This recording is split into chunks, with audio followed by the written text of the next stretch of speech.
Thank you. So we're mostly going to talk about a new supply chain, a MEV array supply chain for block building, but with neutrality, credible neutrality. It's a big word, but we're trying to reason with it as we go. It's an earnest effort. Why do we need such a thing is maybe a chance to take back the power that we lost after the merge. Let's give it a try. Right, so where are we now? It's a tale of, as Tarun was saying, there's no clear definition of what this landscape is all about, what the incentive, what's the MEV. So it's a something of something. It's clearly transitioning into more clear definition of what it's constitute, but it's an evolution it's a constructive evolution. Let's take it that way.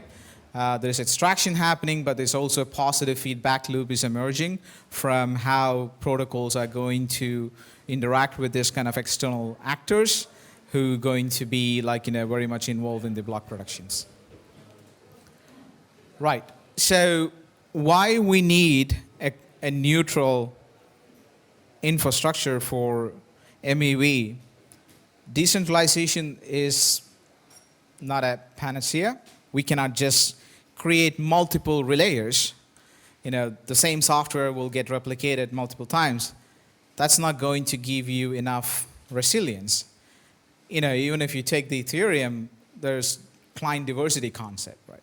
You just want different software, so we will reduce the software glitches, and we'll also get more and more different way of propagating the messages.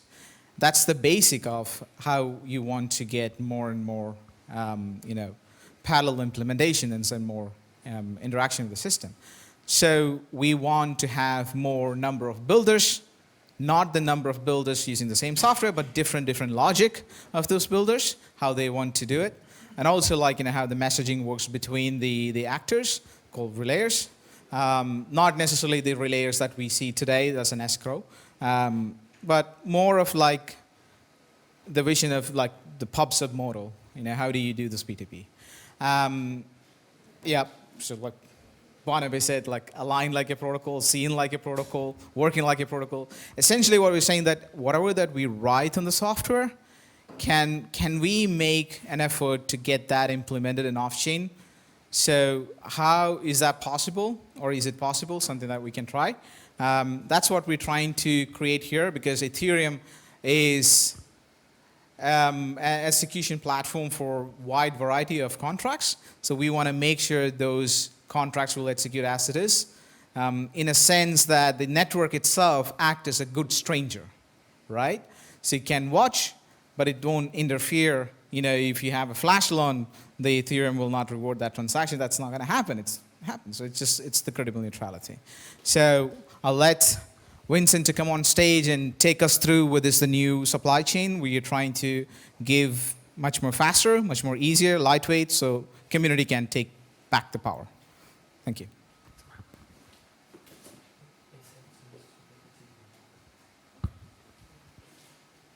Thanks, Matt. So the focus seems to be at the moment really on relay. So and often it's adding more logic or running more relayers, and it's just it's getting to the point where it's it's really saturated. They are expensive to run. They have ABC kind of things. So and we still have to conform to the 12-second block constraints, making sure that testers have enough time to test the block. How do we deal with missed slots? Malicious behavior, all kind of things. And how do we do that whilst making the relayer smaller and smaller and smaller? So that's what we want to do, really, rather than making it bigger. So what's next, right? How do we do that, right? So this is where proof of neutrality steps in. And there are some sort of big words here. We want to make the whole MEV supply chain credibly neutral. So with the appropriate proofs in place. So what does that really mean? So put together a little flow of how proof neutrality itself it's working. So one of the biggest problems is the builder going to pay me? So as a proposer, you know, the proposer has the block space and is you know, maybe they want to make a decision about whether to give that up. Are they going to get a payment? So we do not lean on the relayer to do that, but we actually lean on the builder. So in this construction, builders construct the block as they do before, Geth, whatever client you want to build. And they create a self-attested ZK proof as a proof of payment that they will be paying the validators. This can be verified very fast, very quickly by anybody.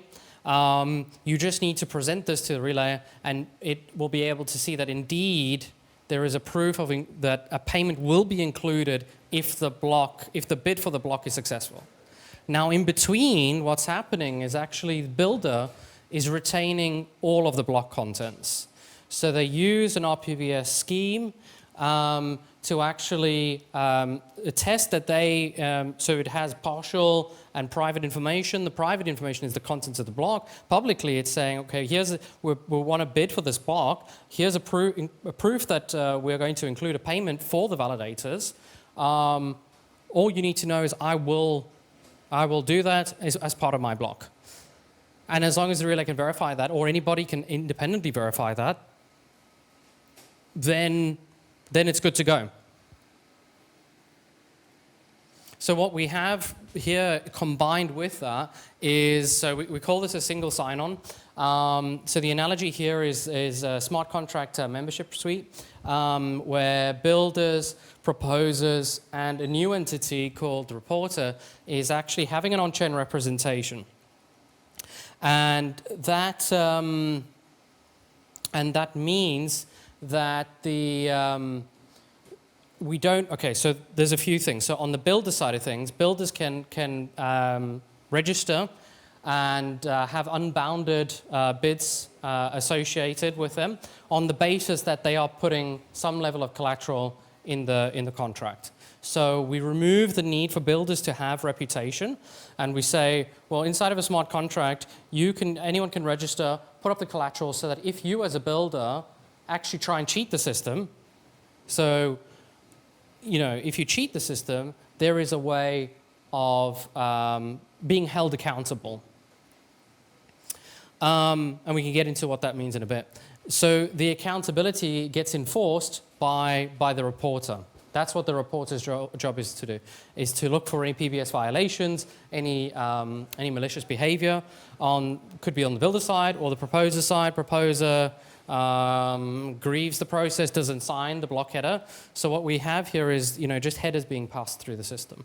And the payout pool is the continuous payment stream for the validators. And the builders are saying they are generating proofs that they will pay the payout pool, and the validators will get their fair share of the block space, for the block space.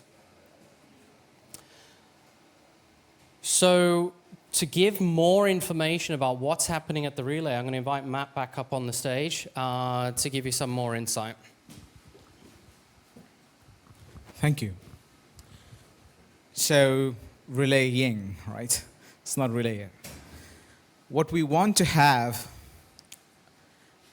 a messaging actor in between, rather than taking more responsibility how these things have been working. So there are key properties of our construction, says that nobody outside of a builder has access to the block contents. So if you look to the current MEV construction, it's, I think Optimistic Relay is trying to do something like that, that's, you know, holding everything and just asking them to the proposer to accept it, but that's more optimistic.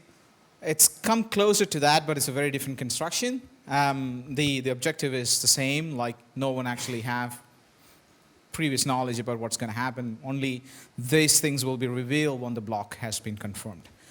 So it will protect, you know, the pre-block supply chain, like searchers and other parties will also protect their value, and also, you know, the builder will get protection from those, the side of the proposers.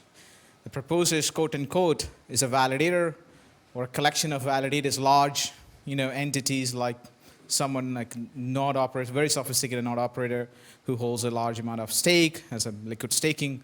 We cannot control this kind of coordination, so we need to have some privacy aware. So that's what the RBBS do. It stands for Restricted Partially Blind Signature Scheme.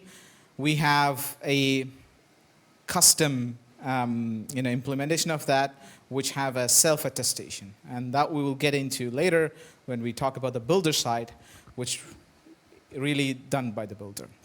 And then it comes, the relay is like essentially a small software. Anyone can run it.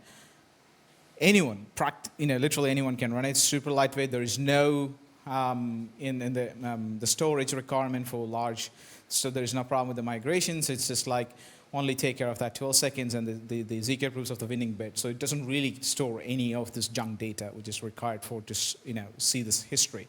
But also, it comes with an open order flow auction mechanism. So what is that? Is you can build any kind of open order flow on top of it. That's a different layer. So we split the auction and the relayer part. So this is combined in two. Currently, if you go to the relayer, they will give you the bid back to the proposer. The proposer asks the relayer, and then builder will give everything. So now it is two different layers, and the relayer is just basically pubs up MQTT construction, and that will get validated. If there is any deviation from the scheme, it will get slashed by the reporter. So what is the current structure and how fast it can done the block building? It takes nearly about 870 milliseconds. The whole thing can be done to give the proposer, which will make Peon Relay the fastest relay in the market, right? So what it benefits for the current ecosystem is that you can have a bidding process, time up until 9 seconds to the block. And we'll come back. And it has now a ascending second auction relay, auction scheme with a bounty seal. So it's all included in that. Currently it's used MEV boost. So if you're running an MEV boost, you can partake. Anyone can partake it. So what would be the second order effect is kind of, we may see more aggregators come into play, like how this can be given to proposers when you have n number of relayers, right? One relay is fine, but then you have more coordinated activities to deliver better value for the proposer, better value for the builders as well.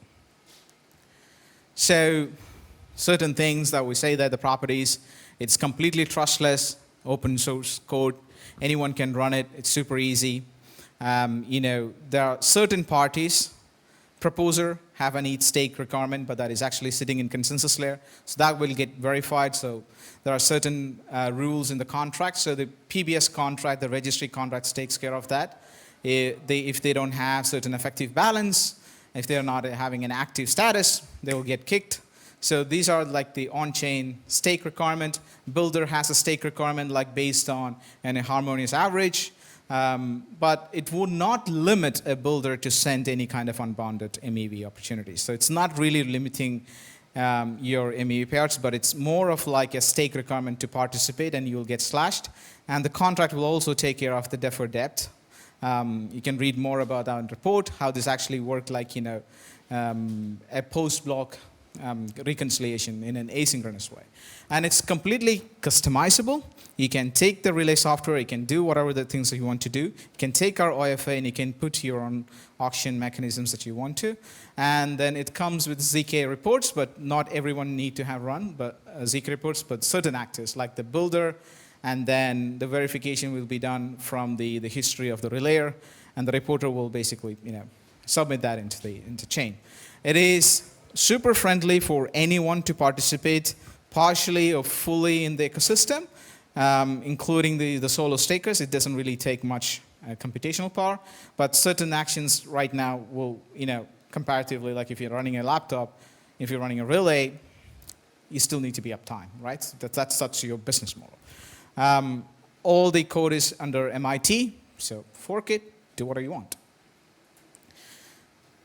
Now, the open order flow auction that's a second layer to the relayer. If you take a step back, the MEV boost or the current construction, the relayer, you ask the relayer a bid and it will just give you a bid. It's a maximum bid. Everyone wants the maximum MEV value as a proposer, but doesn't really have a clear auction mechanisms implemented anyway because there is no information parity. It's completely lack of transparency there. But the order flow auction has been implemented as a bulletin board. And right now we have one auction, but you can actually have Dutch auctions or candlelight auctions or all prey auctions or whatever the auctions that you want to set it, and you can use the same software and you can just put your strategies. Think it like strategies as an order flow auctions. Anyone can do it. And they can get all the validators who register with the registry. There is no cost associated with participating in the system. So this is like unifying all the actors to execute their strategies. So the order flow auctions actually become more composable in terms of like people can bring their own auction strategies. We don't have a requirement for simulating the bid, which is very time consuming, so that is also out of question now. So it's getting more effective and it's getting more reachable, and I would say it's more economical to run and more participants can come and provide it. Think it like actors like who provide meta transaction relays, like gaseous transaction relays, they can all participate in the MEV now. And what is that means is like the MQTT bulletin board right now, it will give you full transparency on what's happening, and it will not store much of the information. It will allow you to have this kind of isolated strategies by different groups, and you can have more faster and more decentralized relaying system ecosystems. I specifically take a step back as calling as a relayer. It's kind of a platform. You can build your own strategies on top of it. So, yeah. Then how do we get this? One of the biggest problem, the MEV auction space, all of this is happening in off-chain, right? If you take a blockchain auction, let's take like Dutch auctions that we are all very familiar. You need to get that each and every bid into the block. There's no other way you can do it. Because it's off-chain, someone has to be a trusted operator. But how do you get this kind of, you can keep the off-chain activities in check, and the actor is incentive compatible, that if they are deviating from it, you can catch them. So that's why the registry contracts clearly, stepping into the play. Every state, off-chain state, will get synced to the on-chain one way or the other. Let it be the builder stake, let it be the proposer. Whenever they're interacting with the contract, they will stake it. And it's like you only collect the money what you did. And if you did something wrong, there's a cost attached to it. Maybe you will get kicked out completely, or you have to pay the thing that's being costed to the system. And it is also very open to all the validators, as I explained before. Now, I want to give you more in Outlook how the builder is actually built and what is this new builder will give you. Ronny, I'll call off Ronny on the stage and explain it. Okay, so builders in PON are made more appealing because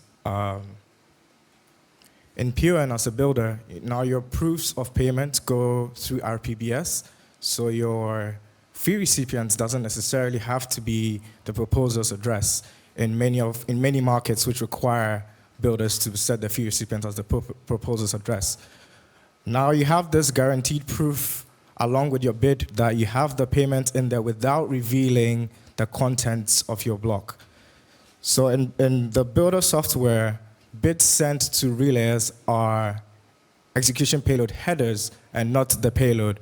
So you obscure all transactions from the relay and proposer parties and protect yourself and searchers and bundlers from any sort of malicious intent or front-running attacks or any vulnerabilities in that case.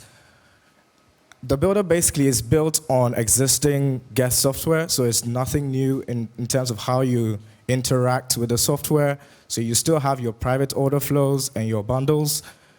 However, bundles this time is integrated directly into the builder, so you can, with a drive towards more private and secure flows for the MEV supply chain, a bundle can directly be received from searchers or external parties without being exposed to an external database or a database where all builders have to pull. Now, with an on-chain aspect to block builders and off-chain, every bit this time is also tied to your ECDSA address by a signature.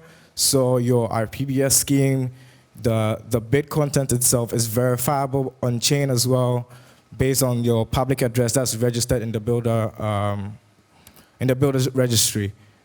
Now, with builders having collateral staked in the PON network, not only have we incentivized builders with having the ability to set their own fee recipient and giving them that privacy, we also ensure that builders are good actors, because any bad acting builder essentially can be penalized for any wrong block they've sent or any malicious intent they decide to introduce into the network.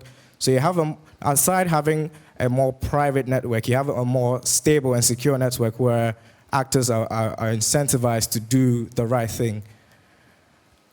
Additionally, there is an improvement in the time to deliver bits. As Matt had mentioned, builders can roughly deliver bits in roughly 400 milliseconds. The RBBS scheme comes at nearly no additional time cost, but still gives you that security of having your transaction or having your block being accepted without having to run it through simulations. Now, as mentioned before, we have the builder's presence both on-chain and off-chain. The builder does have a slashable balance for the aforementioned reasons to create that security for the entire network as well. But then the builder is not censored with this in place. There's no reputation, there's no minimum criteria you have to meet. You just must maintain this balance, because a bad actor would not affect the supply chain drastically, because having been penalized, there's still money flowing from the intended builder into the proposer's payout pool, and the proposer still gets their ideal benefits from the supply. So that's essentially removes the need for scoring builders, the need for having publicly available data for builders to benchmark builders against. It's also great for builders having a bulletin board, as mentioned before, because you're more efficient in your bidding process. Having almost 14-second slots from the slot before, you could wait out with your optimum MEV block and send it ideally within 400 milliseconds by listening in on the entire bid process transparently. So you don't have to essentially send a bid blindly with an absurd amount hoping to win the auction process. Having spoken about RBBS, so RBBS basically is a 5-round scheme in which, in the perspective of a builder in this case, would provide a... Hello? Yes. So I hope you heard all of that before though. Vincent will go through how exactly the scheme is used directly as the builder, as a self-attester in this case.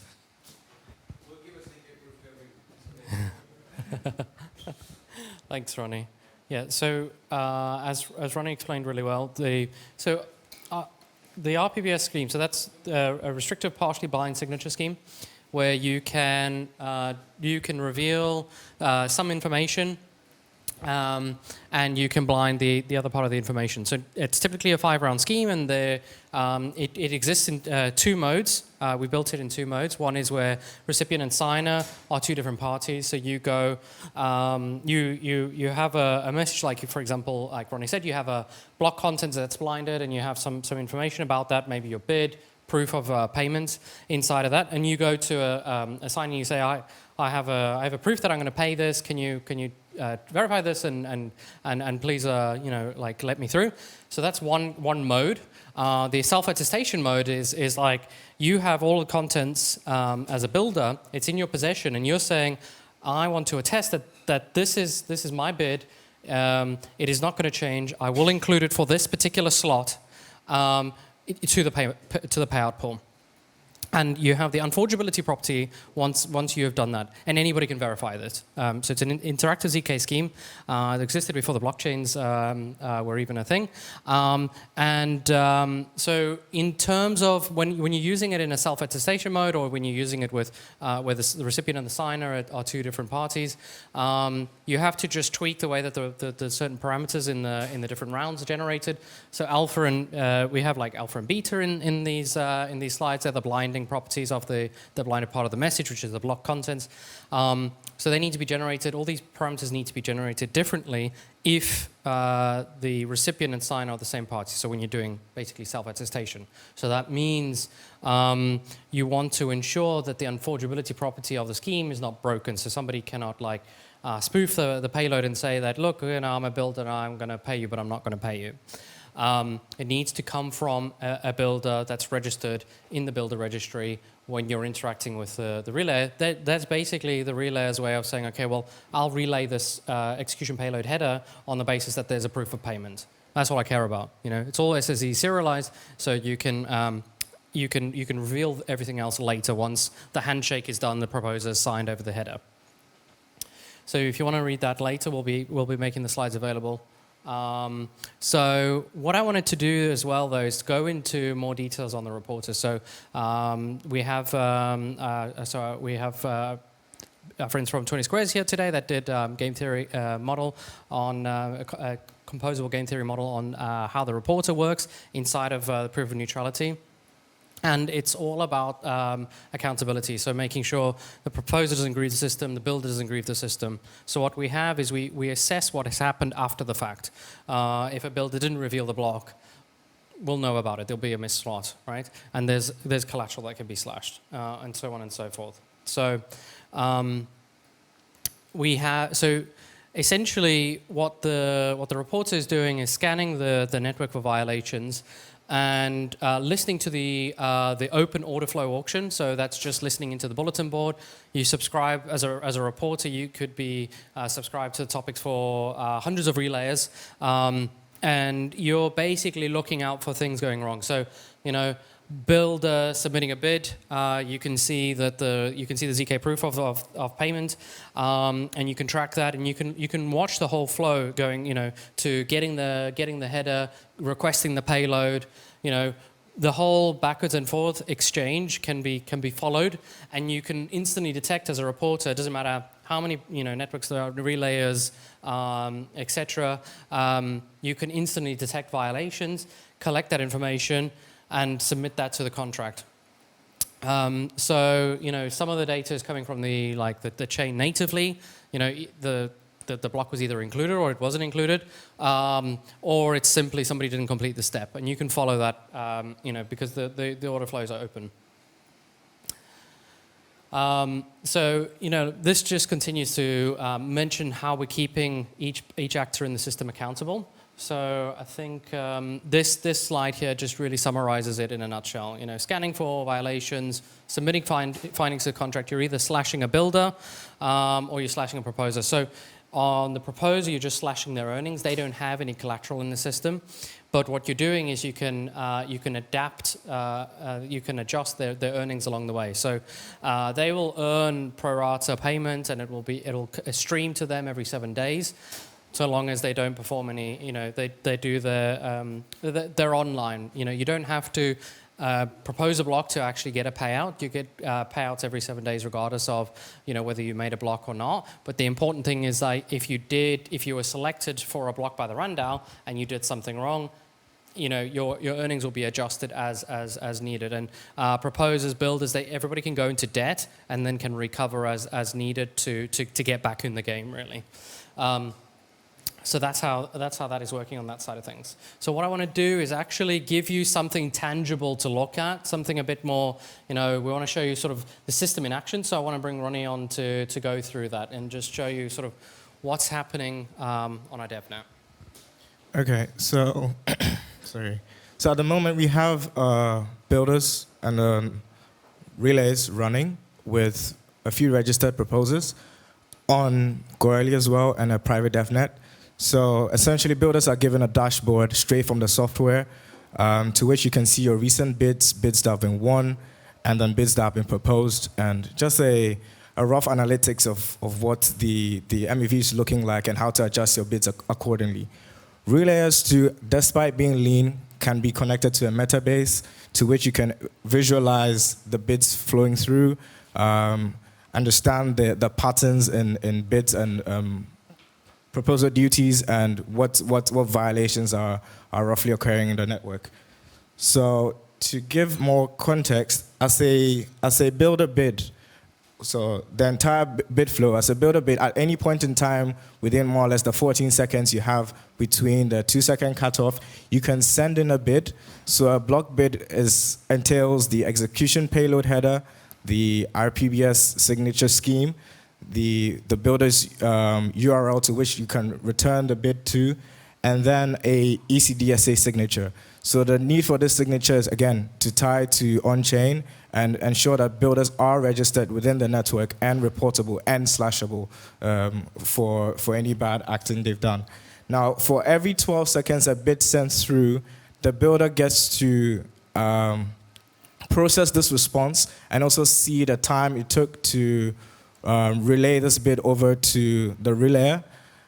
And the builder is allowed to send 2 bids with a bounty bid, of course. This makes the playing field roughly fair for all builders because you don't have one single builder always spamming the relayer to more or less monopolize the market. Now, on the relayer side as well, you can actively monitor on the chain the bids that are coming through, with the highest bid being published by MQTT to the bulletin board. Now, every proposer having been selected would record their need for the payload. And since the payload header was what was sent by the relay does not have this information available. So essentially relays this message to the builder to finally reveal the payload. That's only after the block has been signed and sealed and thus can't be tampered with. Now, having this form of network ensures good transparency because you have a bulletin board. So at each point in time, you have a topic of highest bid being sent through. At any point in the flow, you can more or less poke your nose in there to observe what's going on in the market, the current market value for the slot you're proposing for, and adjust more or less your bidding strategy, which is open, not restricted within the software, to any method you want, whether you want to bid a lot higher or wait till the last 2 seconds of the slot, or just place your bounty bid straight. So this transparency is good for the network as a whole because not only can you see the market demand for the slot, but you can also see the different actions that different actors take within the pure network flow. So you get to see when a proposer actually requests for your header, and then you get to see which header hash they requested for. So you yourself, by looking in the network, can verify that the relay itself is not tampering with which block is going to be sent even after winning the auction. And you can also see when the proposer does sign the block and return it back to you. So essentially, this is running on the DevNets with bids going through and then the block transactions being included for the payout pool. So lastly, we would go through what's next for PON. Right.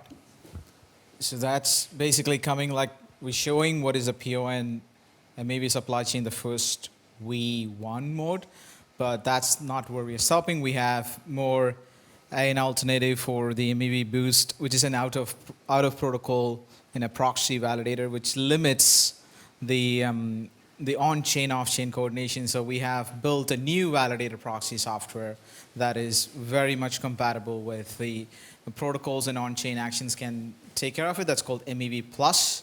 We're going to discuss that in a minute. And also PON Connect. So we are leveraging the same techniques that we explained before, off-chain and on-chain settlement. So, the protocols can take in actions which set of actors they want to be involved in the certain kind of order flows. The PON Connect will enable to do that. That's an extension of the PBS contract. We'll get into that in a moment. And also there is an additional effort to create a new kind of site execution environment called Get Plus, which we're not revealing today, but we have a workshop happening tomorrow, so we're going to discuss that one. So that will basically create this kind of an intent-centric MEV supply chain with more semantics. So end of what we're trying to do here is creating a positive feedback loop, which is open, which is composable, so more actors can come into to the market, and also every actor have their say. That's very important. That's like the preference could be expressive or instrumental, and that's very important for in a decentralized market. So if you are interested to learn more about what we're doing for the next 6 months and releasing in a stage by stage, come and join us in tomorrow's workshop, which is happening from 1 p.m. All right. Thank you.